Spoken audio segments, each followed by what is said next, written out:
Tapes of Trepidation presents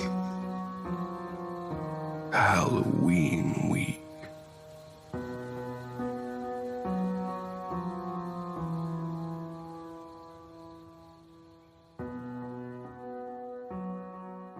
Day 5.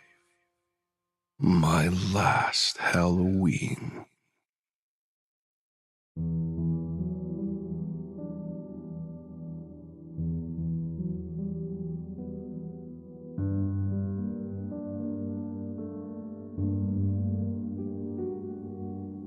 Halloween used to be my favorite holiday. It was the one time of year you could be anything you wanted to be. You could draw on your darkest desires and display them for the world to see. No one would think you were odd for being the person you always wanted to be. There was no judgment for your choice of attire, and oftentimes you were commended for that choice. Then at the end of the night, you received a reward for your efforts in the form of a bag full of candy. I am far too old to go door to door, begging for treats. But I enjoy watching my children do the same. Weeks in advance, we would let them pick their costumes. They were far too young to delve into the ghastly and usually end up picking a character of a popular movie or TV show. I simply take my pictures and urge them to each of the doorway. I always reminded them to say, "Trick or treat," before the door opens. It has been this way for a few years now, but I am starting to question in the tradition, especially after visiting 113 Forest Road.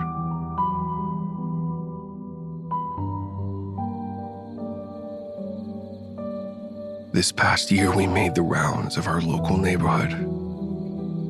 We made sure to only approach homes that had their porch light on, which was an unspoken rule. Our night had almost come to an end when we reached a home that had been vacant for the last 2 seasons. It was the largest within our neighborhood, towering at 2 stories when all others only had 1 level. It was a large, brick Victorian monstrosity that had been beautiful, but the landscape had long needed work.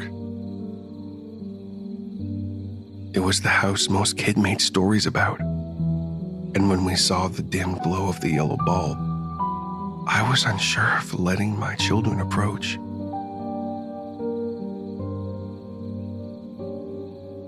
My oldest begged to ring the doorbell, and my youngest simply wanted more candy.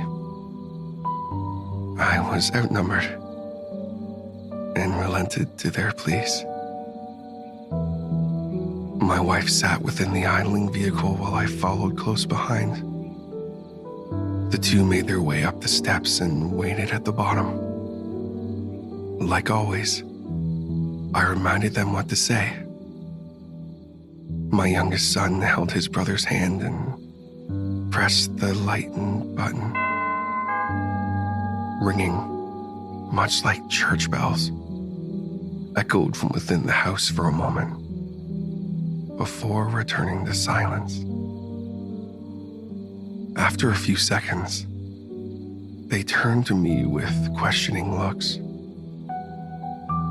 I had noticed a moving truck parked outside the home earlier in the month, and I knew someone must live there, but I had not seen them. There was no car in the driveway, and I did not see any lights on inside. I started to think they were simply gone and left the light on in case it was dark by the time they returned. I waved to my children to come back to the car and told them we were about to head home. I started to think they were simply gone and left the light on in case it was dark when they returned home. I waved to my children to come back to the car and told them we would just head home. The look of disappointment on their faces told me they were not ready to end the night just yet. faces lit up as the door creaked to life, and a voice behind them beckoned them to wait. Trick or treat! They both screamed with excitement. A feeling rolled me like thunder, and a signal of danger ran in my head. Something was not right. If they were home all this time, where was the car I had seen sitting in the driveway the last few weeks? I instinctively advanced on my two children, taking the steps and leaps. A feeling inside me told me they should not go toward the voice, and I called for them to stop as they turned toward the door. I choose both. The voice seemed strained, like that of a lifetime smoker. Two ragged hands shot from the parted pathway and drew both of my little boys inside. Their screams echoed in my head. My adrenaline shot me forward, but my body slammed against a closing door. I pounded repeatedly, screaming obscenities of every nature. My body shook violently as my world became a spiral of despair. The whole scene drew the attention of my wife, and soon she was right behind me. In an effort to find the entry, I took a step back, lifted my right foot, and dropped it full force into the hardwood. The door frame shattered, allowing the barrier to fly freely into the darkness. I cried out in terror for my little boys as I rushed through each room. My entire reason for living had been snatched up in an instant, and I had been too late to stop it. When the house had been searched completely with no result, my wife phoned the authorities through wails of agony. We both held each other until sirens lit up our tiny neighborhood.